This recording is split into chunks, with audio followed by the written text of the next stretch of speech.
So let's look now at another thought process, the one that Ellen White plagiarized. This was one that I personally had an issue with for a little while. I decided to delve into this and study this topic, and sure enough, I found out she plagiarized.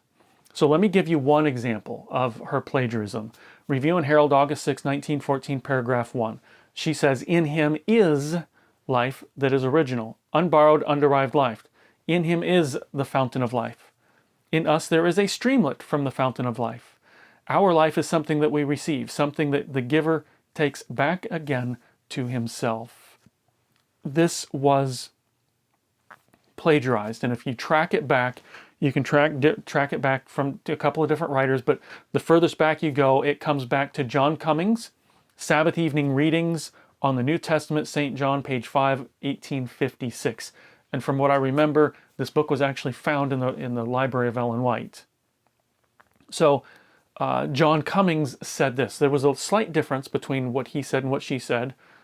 John Cummings said, "In him was life," past tense. She said, "is life," present tense.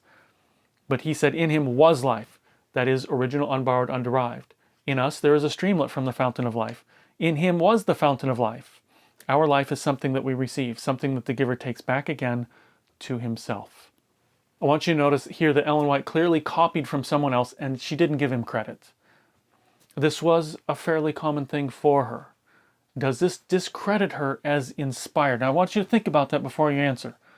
Does this discredit her as inspired? Now remember what I said earlier.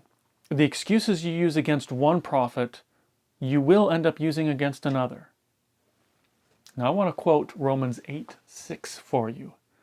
Before you answer, does this discredit her as inspired? Romans 8, verse 6, Paul says, "For to be carnally minded is death."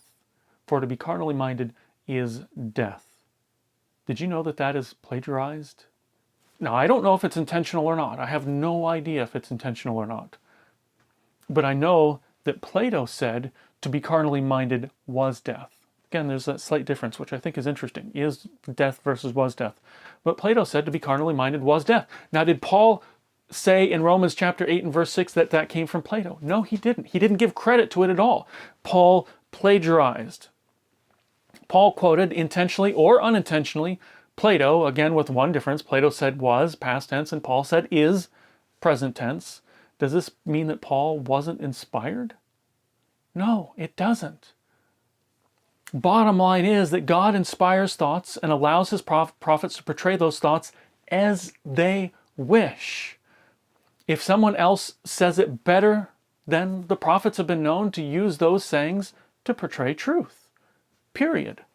Now, I will oftentimes say, now I'm not a prophet, but I will oftentimes say, just as an example, if you can't say it simply, then you don't know it well enough. I'm not the one that came up with that. Einstein is actually the one that came up with that.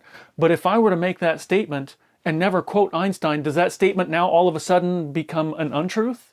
If you can't say it simply, you don't know it well enough? It does. See, brothers and sisters, it doesn't matter whether I give credence to Einstein or not. The fact is that that statement is true, whether I give credence to Einstein or not. So it doesn't undermine the thought that is being presented in any way, shape, or form.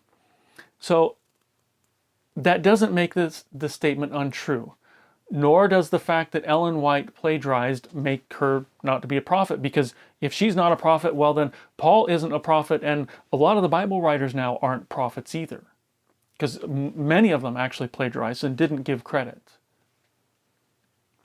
We have to be very careful about the arguments that we use to try to get out from under our toes being stepped on when we read her writings. And, you know, honestly, from my personal experience, that's what I found. People throw out Ellen White, not because they disbelieve she's a prophet initially, but it's because her writings stepped on their toes. And you cannot continue to do wrong and keep that with and hold that conviction. You have to do something. You can't keep conviction and continue to do wrong. It will drive you crazy. So you have to either get rid of the wrong or get rid of the conviction. And if you decide you're going to keep the wrong, well, then you have to get rid of that which is convicting you. And if it's the writings of Ellen White convicting you, well, then bye-bye Ellen White. That's what happens.